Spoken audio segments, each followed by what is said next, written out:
Good morning, folks, and welcome to another edition of City Hall Live. I am Joe Abeyta, and today our guest is City Councilor Carol Romero-Wirth from District 2. How are you doing today? I'm very well. Thank you for having me. Yes, thank you for coming on. Absolutely. It's great. It's been a while. I think. I know, and we've had a few scheduling snafus, just a busy time, but I'm glad we found a space to get together. Yes, absolutely, absolutely, we have a lot to cover today. But yes, I wanted to talk to you about District 2. Great. You've been now, is it 2 years? Or is it a little 3? over a year. A little over a year. Like maybe. It seems longer as I know, March 2018. Right? Yeah. So, okay. Yeah. So coming in as a new council for District 2 and now having a year and a half under your belt, what would you say has anything surprised you about that?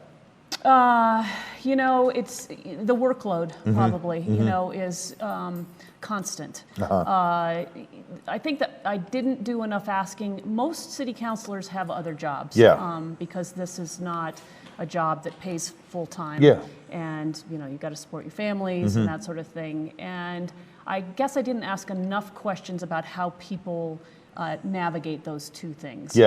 So being a city councilor could easily be a full-time job. Oh yes, absolutely. To do the kind of responsiveness and study and issue development, policy development that's required, easily could be a full-time job. And what I gather is, and I see this too, because I edit the city council meetings. You're very thorough. With your research, you pull out stuff, you pull it apart, you put it back together. Try to. Anyway. Well, no, and I think people appreciate that, right? Because you're taking the time to look through stuff. And I'm not saying to the other councilors, but I do notice this with you, is that you're very thorough with your questioning and with your research that you do on certain issues that come through. So so it does make it a little bit tougher, I would assume, right? Yeah, well, I think all the councilors work hard, and it's a big job for all of us. And balancing that with, other jobs, other commitments, family, that kind of thing, definitely it's a big lift. What do you see in your district that you didn't know about at the beginning that you feel like is a big issue now that you're a city councilor? Is there anything that surprised you, or is it just pretty much you knew what the issues were in your district? I think I have a pretty good sense of my district and what the issues are. I don't think I've been surprised by anything that's come up, at least not off the top of my head. Okay. So let's get into a couple of things here. Housing has been a big thing here in our city, and we've been hearing people. We had that big crowd come in of young folk come in saying, hey, we need some more housing to come in here. And I don't know. I see it as kind of like the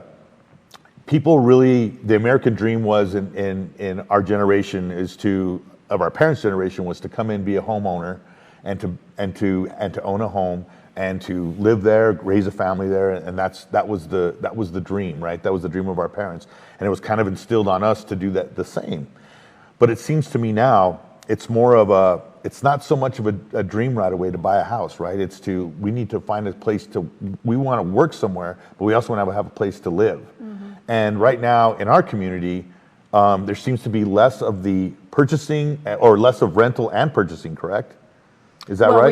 We have a rental shortage. For sure. Because purchasing it is kind of high price, right, for anybody that's getting started out to be able to do that. So how do we go about taking care of that issue, I guess? And that's probably the $1 million question to you and an unfair question, but. Yes, no. So the ADU, the accessory dwelling unit bill, was before the council. And that's where those young people came out in force to talk about their real struggles. Okay. What was it before? What is that? What is that bill? Just the ADU. So it would it would make it easier to build what's called an accessory dwelling unit on your property. Okay. So like a casita or like something. Like a casita, exactly. Yeah. And it would also allow, if you own a property with a main structure and a casita, it would allow you to rent both. Okay. Before, you could only rent one structure. You had to live in one structure and rent one structure. What was the purpose of that? Well, I think I'm not sure exactly what the original purpose was, Yeah. but that's before my time. Yeah, but, yeah, yeah. I mean, I think it allowed people to build a structure for, maybe aging grandparents Gotcha, or, gotcha. kids who were It was a looking diff- for work, Gotcha. or, I'm sure it's filled lots of purposes Okay. over time. Okay. But as I think it's no secret, I voted against that, not because I don't support the bill itself. I just didn't feel like we had done what we needed to do to address the concerns that were being raised about implementing the policy. Gotcha. So again, the people who came out, the young people who came out, have real struggles. We have a Yeah. real problem in this community. And so we need to pay attention to that. We need to adopt policies that will address our shortage. This was one small step in that direction. And I think we missed a unifying opportunity. We could have, if we had, rather than ignore some of the problems that were discussed, if we had addressed them, we could have really come together in something that was a big success, a unifying moment that would carry us forward as we tackled much more difficult things in Yeah. tackling this problem. So, Yeah. some of the things that were brought up were absentee landowners, speculators. I think clearly short-term rentals is a part of this. What we mean by a long-term rental, I think we did not address. Right now, if you rent for 30 days or more, that's considered long-term. I think we probably should have looked more closely at what it means to be long-term. And I would have suggested maybe 6 months. Yeah, I guess for people out there and for me too, so there's folks here that come into work here that only stay here for a certain amount of time and then they leave the community. Correct. And Yeah. and that's what the issue is. It's not folks that want to come and live here permanently and they can't afford to buy a house, so they have to find a place to rent. Right. So we have we have a rental shortage of.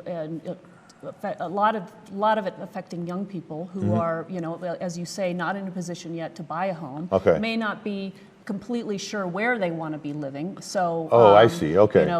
Maybe it's out of their reach. Maybe they're just not sure that they want to commit yet to the purchase of a home, a huge purchase. And so they need options where they can rent, and we do not have, we have a shortage of rental units in this community. So it wouldn't necessarily mean like if we were to build one giant apartment complex that people could come in and rent, it would solve the problem, because we really want people to come in and invest in the community and stay here then, right? I mean, I'm just asking, I'm not trying to be a devil's advocate, but just because I feel like that might be a question that someone might be watching us right now. Right? We need lots of different options. I think we need apartment complexes. We need affordability. This ADU proposal will provide more housing in established neighborhoods. Yeah. Again, we didn't do what we needed to do to address the concerns of those established neighborhoods as we add this available housing to our housing stock. And it's a complex. It seems like it's very complex, because you got the people that want to come in temporarily to live here for maybe a gig or two or whatever, and then leave. And then there's the folks here that want to stay here permanently, and they want to be here longer than 30 days. They might want to be here a year or 2 years or whatever. Yeah, and I think more it's around the short-term rentals. It's the 30 days. Is more a tourist thing. It's the Airbnb. Oh, I gotcha. It's folks who are coming maybe not for a gig, as you say, or short-term. That's employment. my background in doing video. A gig. A short-term employment opportunity. Yeah. But more coming here because we are named city to come and visit, and we have a lot to offer. Second in the world, there right? There we go, right? And so, so we have a lot of people who are coming through and needing a place to stay and looking for alternatives other than hotels. And the Airbnb piece, the short-term rental, has really exploded. We have not done a good job of enforcing our short-term rental. It's tough. Statute and laws, and so we got to get tougher on that. Yeah. I think we will be coming forward with more things that we can do around short-term rental enforcement. I don't think we have enough provisions to be strong enough in that area. So we'll be working on that. Yeah. Okay. Well, let's move on. All right. All right. So now we have. Let's talk about water, because I know you serve on the Water Conservation I Board. chair the Water You chair the wa- Conservation okay, Committee. I'm the only counselor on that committee. It's made up of, I think we have 10 members of the city. We have one county representative, and then the others are from the city. We actually have 3 vacancies on that committee. Okay. And we're definitely looking for practitioners around water conservation, landscapers, somebody from the building community. Be great to get somebody from District 3. Okay.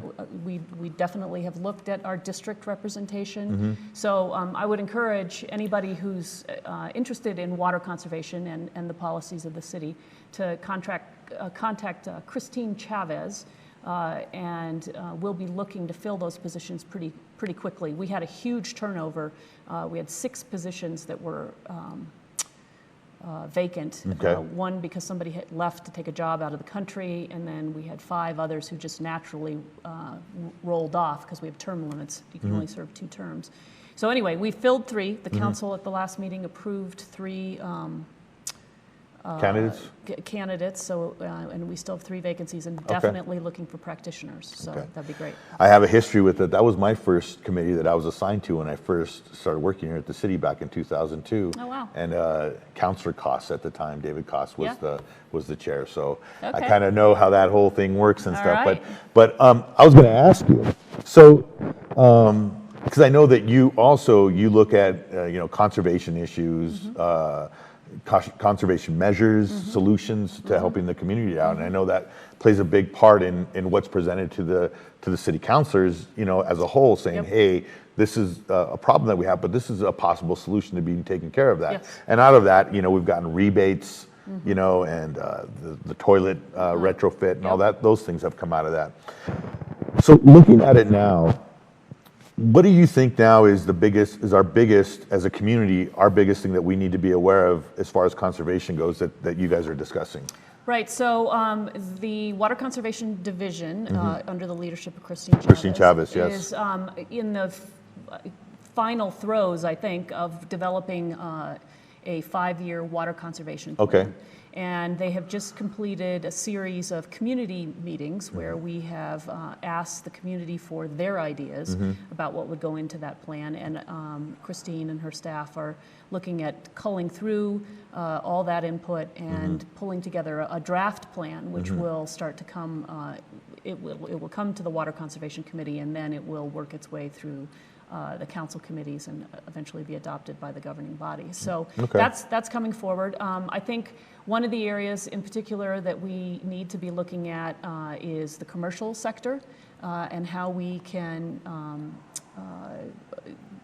encourage more water conservation in the commercial sector. I think we also need to look at the city as a example. Okay. We need to be doing what we should be doing around water conservation, setting the example. Yeah. And then just as an aside, the other thing that we've been doing, the Water Conservation Committee, is we have been meeting with the county's Water Policy Advisory Board. Okay. And we have had, I think it's 3 meetings, and we are scheduled, I'm actually been chatting with Commissioner Hamilton about scheduling our 4th meeting. And at the last meeting, these 2 committees, the Committee for the City and the Committee for the County, decided that an area that we could focus on is working on a drought management plan. Okay. That really works with the city and the county together. And Gotcha. so we're going to start to look at what that might look like, how we might collaborate in developing a plan that would help us with drought management. The city has an emergency management plan, but not a specific drought management plan. And drought, may be one aspect of an emergency, but I think we need to be looking more carefully at drought. We've had a beautiful spring. We have. We've had an incredible winter, but this is not going to last. We are in the bullseye of climate change, and we are going to be dealing with drought, and we need to be prepared for it. And it's better to be proactive than reactive, right? I think so. And I think since Yeah. I know when I had first started with the city at 2002, we were in the middle of a huge drought. Right. All the parks were yellow. Right. It was horrible. It was awful. It was bad. Yep. And since then, I don't think we've had a yellow park. I can't think of possibly, can't think of it, but there hasn't been grass, that's been yellow, that's died.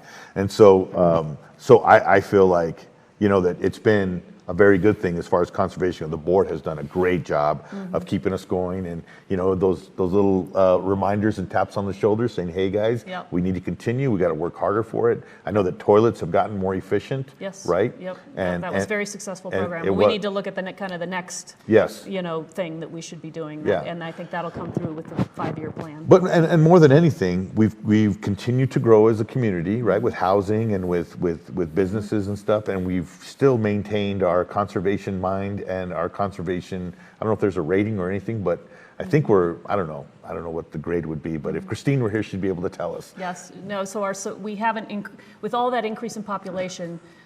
We have not increased our water use. Yes, So, that's pretty amazing. And that is pretty amazing. And Yeah. that's something we're going to need to continue. Conservation is definitely a big part of our water supply plan. Definitely. Yeah.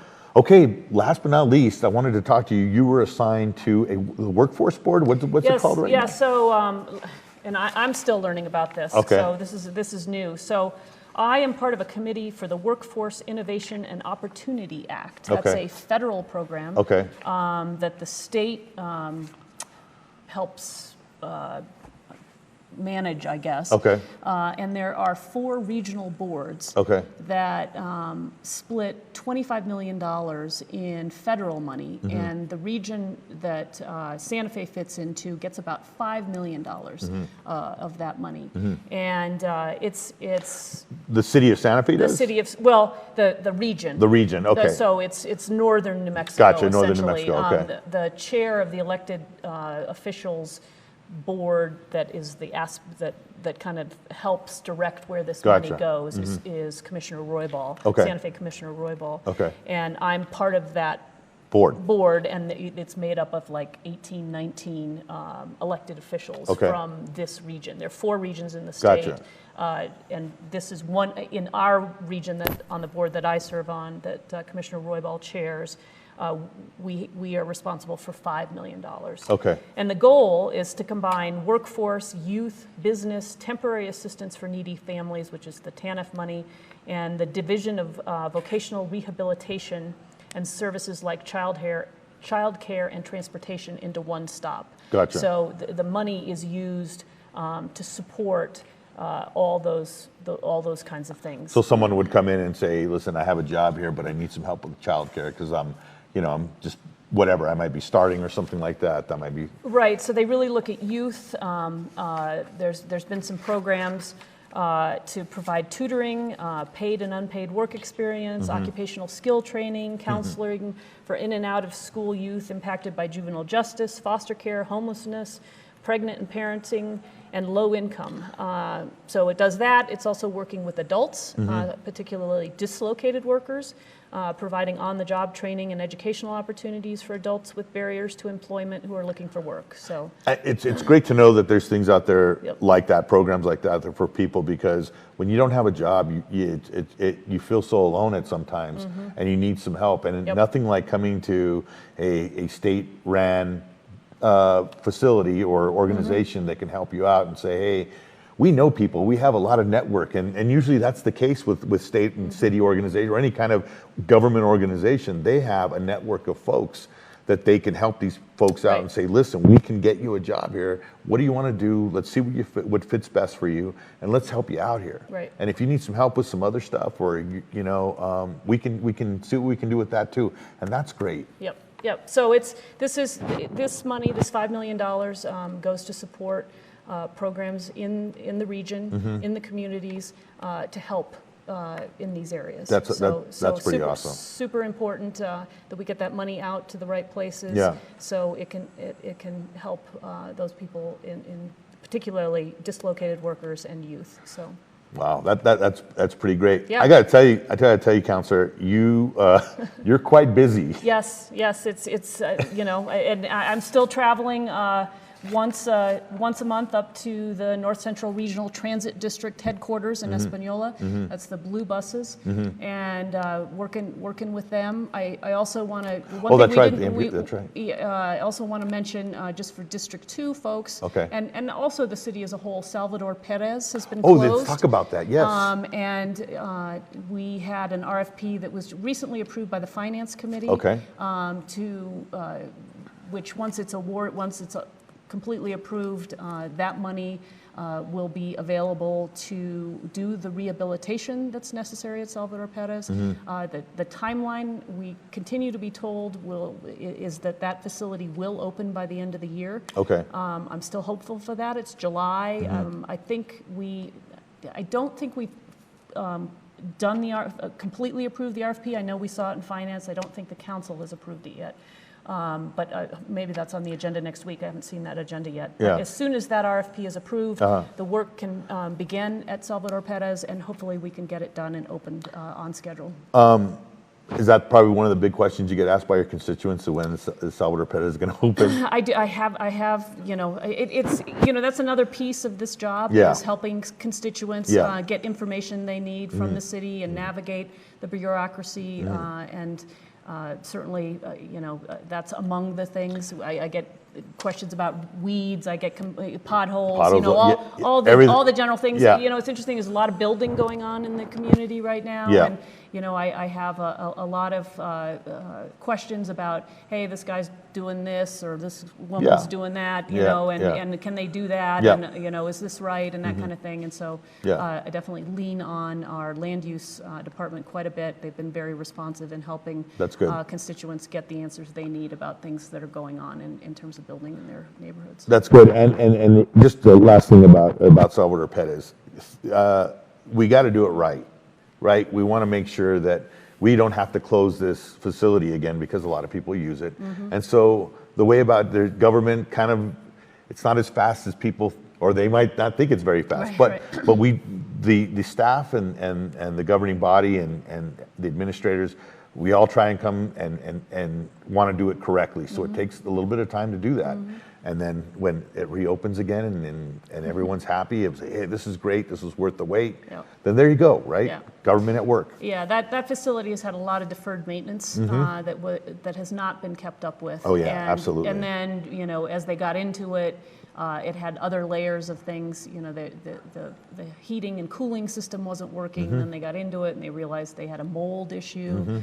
And just I think there's some issues with the lining in the pool has not been maintained, and so these are all things that have taken time. First of all, to figure out the punch list. Yes. Then figure out how you're going to fix it. Then you got to find the people to do it. Then you got to issue the RFP so that you can award the contract to somebody and give them the money to do the work. So.